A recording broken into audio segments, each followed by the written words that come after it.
I think for me, the world, if I woke up tomorrow and there were no more screens, no more media, I believe the first week would be utter anxiety, angst, withdrawals from checking. I don't even know the phone numbers. I didn't know important phone numbers because they're stored on my phone. I click a button that says Mom. I don't know my mom's telephone number. I didn't even realize that. I don't know, it's kind of weird having to make plans with people ahead of time. That's something I noticed that I don't usually have to do. It's usually something that can just be like spur of the moment. Want to get coffee? No, at this point it's like at work yesterday. I had to make plans to go get coffee 20 hours in advance. It's insane. It's insane. But it was very relieving to know that I could do this detox and really not care about Facebook and Instagram and Snapchat. And I found myself already trying to, habitually want to check something online and knowing, don't go check it online.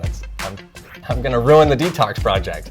That permanent, always availability of access, which, I don't know, I've always liked the idea of having a set space for view.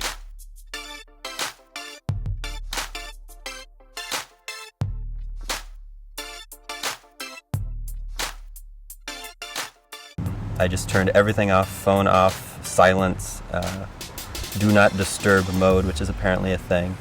My computer I turned off for probably the first time in a couple months, just completely off, which is amazing how quiet it makes the room. So it's been about 10 hours now.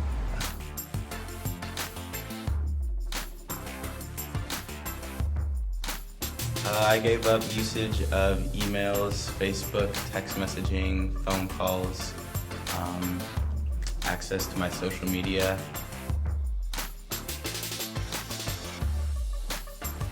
And I literally swear I heard my phone vibrate in my purse. So then I went to look for it, and I didn't even have my phone in my purse.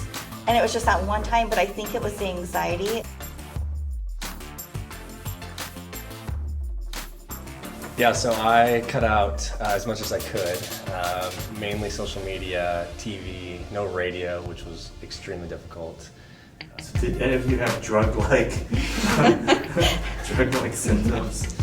I did. Yeah. And it made me feel really anxious, and I started to be like, and I was like walking around, and she's like, Mom, just calm down. But it was just that, like, maybe like a 2-hour period from 4 to 6 o'clock. I definitely felt way more anxiety than I expected. But then after that, it was fine the rest of the night. You can liken the addiction to technology to a drug addiction, because I believe any type of stimulus can become, you can become dependent on that stimulus. You can build a pattern of, checking your phone every morning when you wake up for X amount of time, going to a certain site, spending an X amount of time on there, and I believe it becomes an addiction once it becomes harmful. I read a couple reports on people doing it before I started, and they were always talking about how, like, they got these shivers, they actually got withdrawal symptoms from it.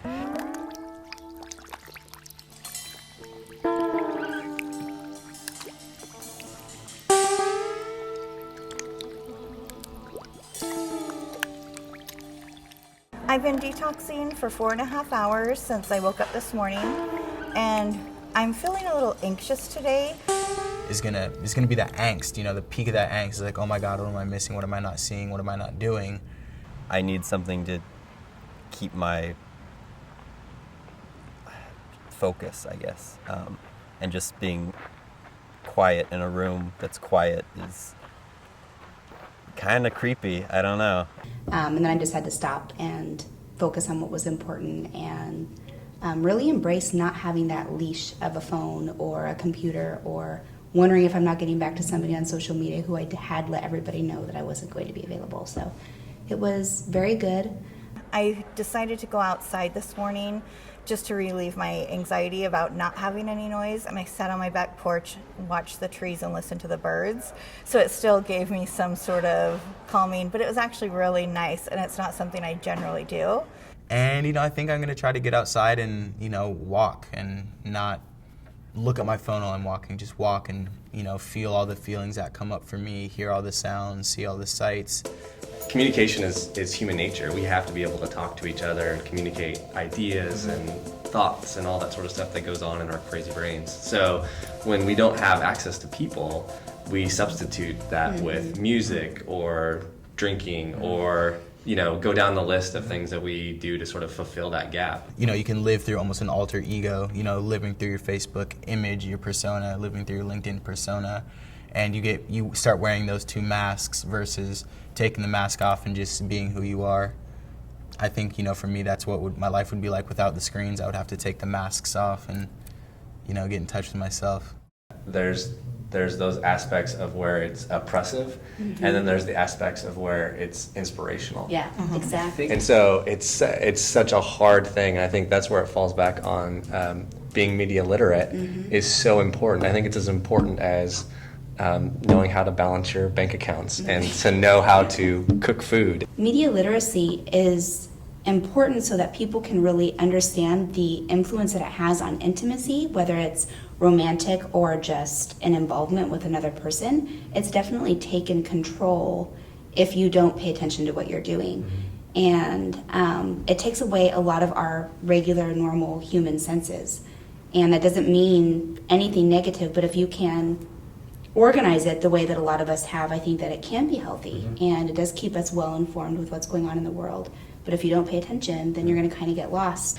Media again has the negative aspect, but I think it's also empowered us as human beings and allowed us to share, because information is power. And that's how you go through history and time, how cultures have been created and disintegrated because of information. And now we have this basically unlimited scope of information available to us. And what do we do with it as human beings? Like, do we make ourselves better? Do we make ourselves worse? Do we oppress other people? And I think those are the tough decisions that we have to make, and especially as parents. And molding this tiny little person into someone that's going to make decisions for herself. And right now, media is just, even cartoons, there's really bad language or some stuff on there. I'm like, okay, I don't want her repeating this. So I can't let her watch some of these things. And not because they're necessarily bad, but because she's at an age where she can't really tell the difference yet. So until she's at a point where she can decipher, okay, this is real, this is pretend, this is right, this is wrong, I can't teach her right and wrong, then let her go watch this media that other people are watching, send her off to go play with friends that don't have the same boundaries as we do, and then have her come back and be like, okay, you're 3, stop doing that. Like, there's a point where there's just a lot of confusion for kids. I just don't want to set a precedent for my children when they're young, that just because everyone else has a phone, everyone else has iPads, that you just deserve one. And I'll have conversations about why and what I believe and what I've seen. There's a thing where you can say rate, and if you like it, they rate how cute you are from 1 to 10. My daughter gets that constantly, and she'll say to me, Mom, he rated her a 9, but he only rated me an 8. Why do you think that is? And to me, it just makes me sad. I think if you're not media literate, and to me that's the key word. If you don't understand what you're seeing and what's being thrown at you, kids today take it verbatim. They literally take what they see and accept it as true fact. And the problem is most of that is manipulated and biased, and it's trying to get you to do something that they want you to do. And kids don't understand that. And I'm gonna educate them. I'm not just gonna be like, no, you can't have this because it's bad, and that doesn't do anything for them. But I really want to let them know what it is that I think society has been robbed of in depending so much on. Yeah, I hope for my children's sake that they have not only what I have today, but perhaps even more, and that they will be able to learn, like I had learned in John's class, just how to deal with it. Because there is certainly a lot of negative effects of media, but I think that the positive ones outweigh it 100 times over. There is individuality that they push aside and they suppress to try to be these media people, whether it's an actress or a singer or a model. Everybody's born as an individual, and they push aside their own characteristics to be somebody else. And so me telling them, stop getting on your phone, stop sending these single selfies about how you're looking and how you're feeling, like you're down, why are you down for the day? Like, what are you trying to get from that? But then I realized I touch my phone all the time. How can I have this double standard? Even though I'm not doing that, I'm still touching my phone all the time, so they don't know what I'm doing. I've definitely thought about just how invasive media can be, but it almost seems like it always has been. Like, there's certainly different ways now, but there's always been a push to get advertisements in people's homes regardless. I certainly believe that now it's a lot worse than it's ever been, but I think people are getting better at not seeing it as well. So I actually don't think media is a bad thing, especially social media, but I think it can be used in a bad way. And as long as you're using it the right way, I actually think it is a really good tool to have, that we're lucky. But we also need to make sure that we're not letting it overtake our lives. So it's basically a reflex for me to want to watch some or consume some type of media. And I didn't know that because it just happened. And so now I'm a lot more aware. I think I'm aware of the potential addiction of technology in my own life. However, I would have to say that until this little video project came on board, I wasn't really doing anything proactively to remove myself from, using technology so much. I definitely think I give myself an excuse for like, oh, I got an email, I got a call, I got a text, got to, check work schedules, this, that, and the other. And before I know it, my whole day has gone by. So I think this project has really raised an awareness for me, just in the few hours that I've done it.